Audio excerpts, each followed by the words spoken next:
The Outsider by H.P. Lovecraft. Unhappy is he to whom the memories of childhood bring only fear and sadness. Wretched is he who looks back upon the lone hours in vast and dismal chambers, with brown hangings and maddening rows of antique books, or upon odd watches in twilight groves of grotesque, gigantic, and vine-encumbered trees that silently wave twisted branches far aloft. Such a lot the gods gave to me, the dazed and disappointed, the barren, the broken, and yet I am strangely content, and cling desperately to those sere memories when my mind momentarily threatens to reach beyond to the other.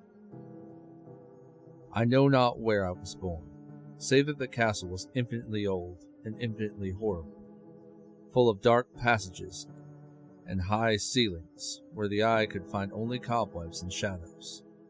The stones in the crumbling corridors seemed always hideously damp, and there was an accursed smell everywhere, as of the piled-up corpses of dead generations.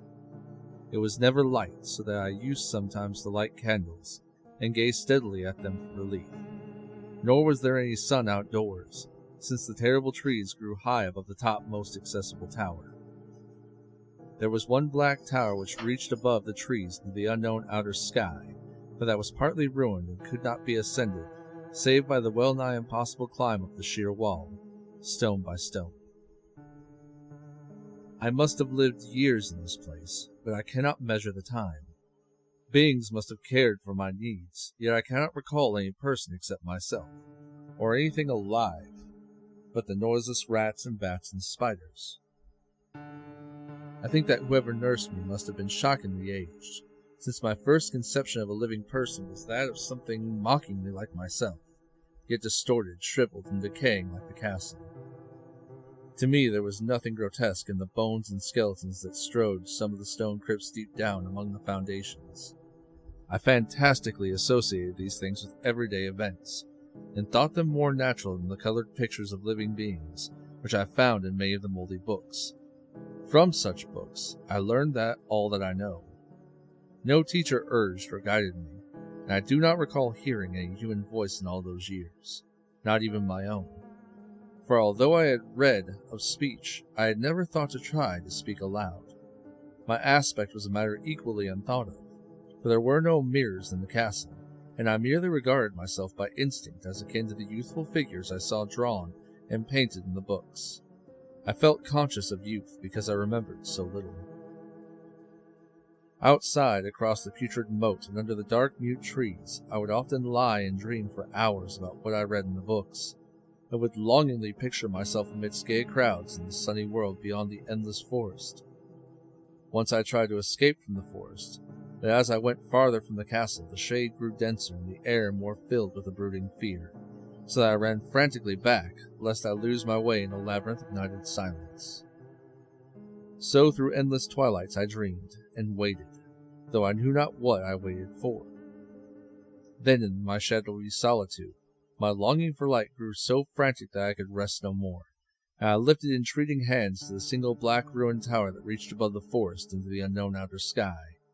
And at last I resolved to scale that tower, fall though I might, since it were better to glimpse the sky and perish than to live without ever beholding day. In the dank twilight I climbed the worn-aged stone stairs till I reached the level where they ceased, and thereafter clung perilously to the small footholds leading upward. Ghastly and terrible was that dead, stairless cylinder of rock, black, ruined, and deserted, and sinister with startled bats whose wings made no noise. But more ghastly and terrible still was the slowness of my progress. For climb as I might, the darkness overhead grew no thinner, and a new chill as of haunted and venerable mold assailed me. I shriveled as I wondered why I did not reach the light, and would have looked down and had I dared. I fancied that night had come suddenly upon me, and vainly groped with one free hand for a window or embrasure that I might peer out and above, and try to judge the height I had attained.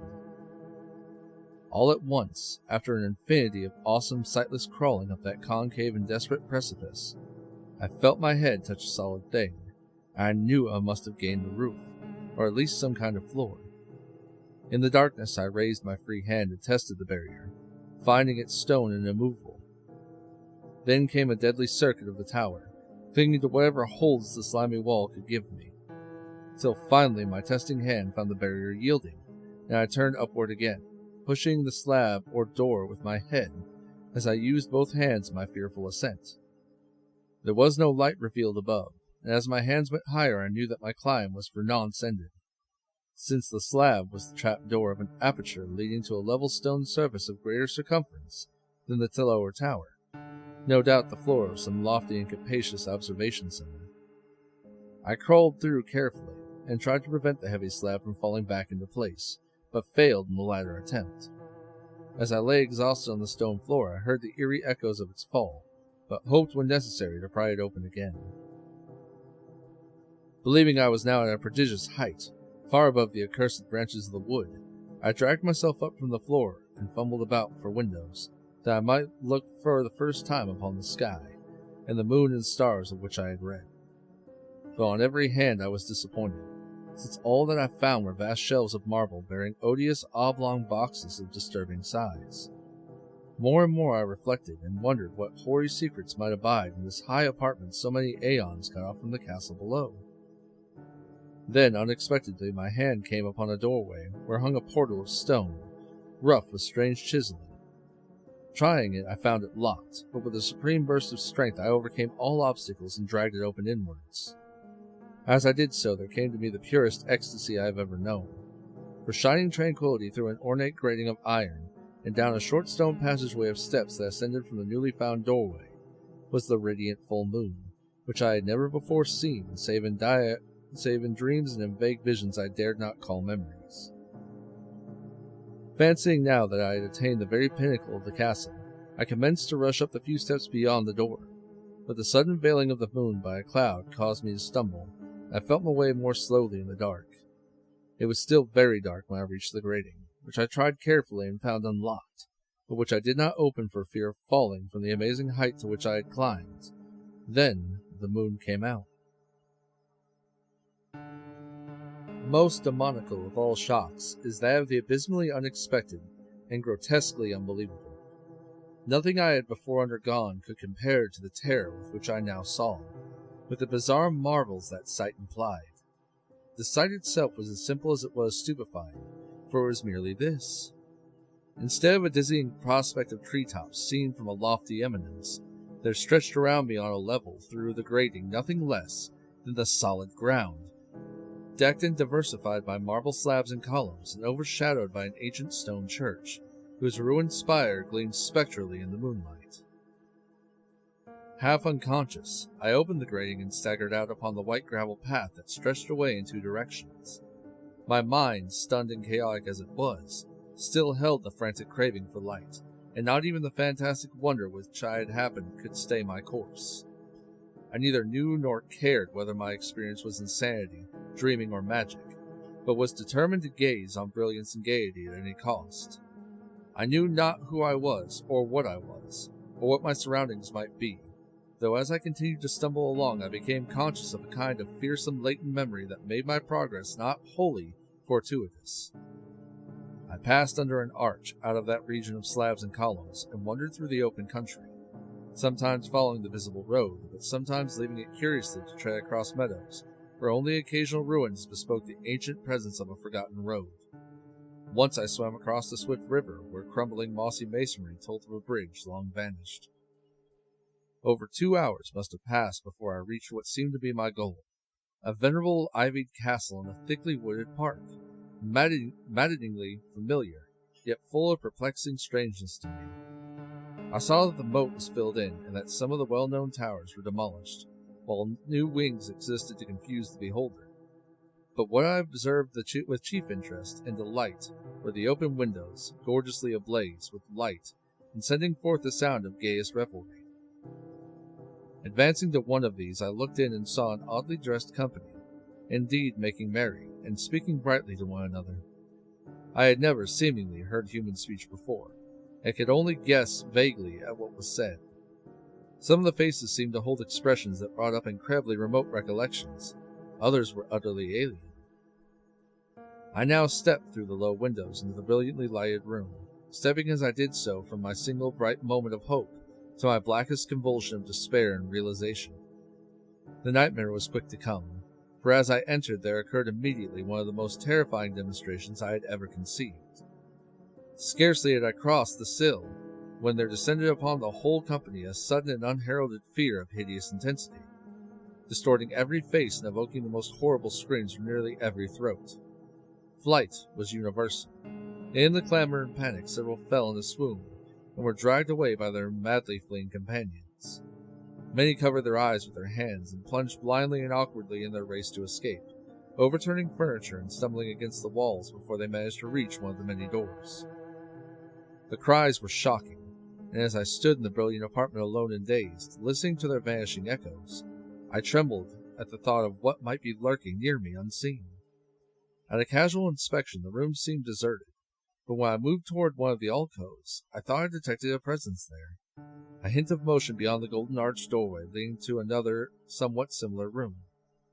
As I approached the arch, I began to perceive the presence more clearly, and then, with the first and last sound I ever uttered, a ghastly ululation that revolted me almost as poignantly as the noxious cause, I beheld in full, frightful vividness the inconceivable, indescribable, and unmentionable monstrosity, which had by its simple appearance changed a merry company to a herd of delirious fugitives. I cannot even hint what it was like, for it was a compound of all that is unclean, uncanny, unwelcome, abnormal, and detestable. It was the ghoulish shade of decay, antiquity, and desolation, the putrid dripping eidolon of unwholesome revelation, the awful bearing of which the merciful earth should always hide. God knows it was not of this world, or no longer of this world. Yet to my horror I saw in its eaten away and bone-revealing outlines a leering, abhorrent travesty on the human shape, and in its moldy, disintegrating apparel an unspeakable quality that chilled me even more. I was almost paralyzed, but not too much so to make a feeble effort toward flight. A backward stumble which failed to break the spell in which the nameless, voiceless monster held me. My eyes, bewitched by the glassy orbs which stared loathsomely into them, refused to close, though they were mercifully blurred, and showed the terrible object but indistinctly after the first shock. I tried to raise my hand to shut out the sight, yet so stunned were my nerves that my arm could not fully obey my will. The attempt, however, was enough to disturb my balance, so that I had to stagger forward several steps to avoid falling. As I did so, I became suddenly and agonizingly aware of the nearness of the carrion thing, whose hideous hollow breathing I half fancied I could hear. Nearly mad, I found myself yet able to throw out a hand and ward off the fetid apparition which pressed so close, when in one cataclysmic second of cosmic nightmarishness and hellish accident, my finger touched the rotting outstretched paw of the monster beneath the golden arch.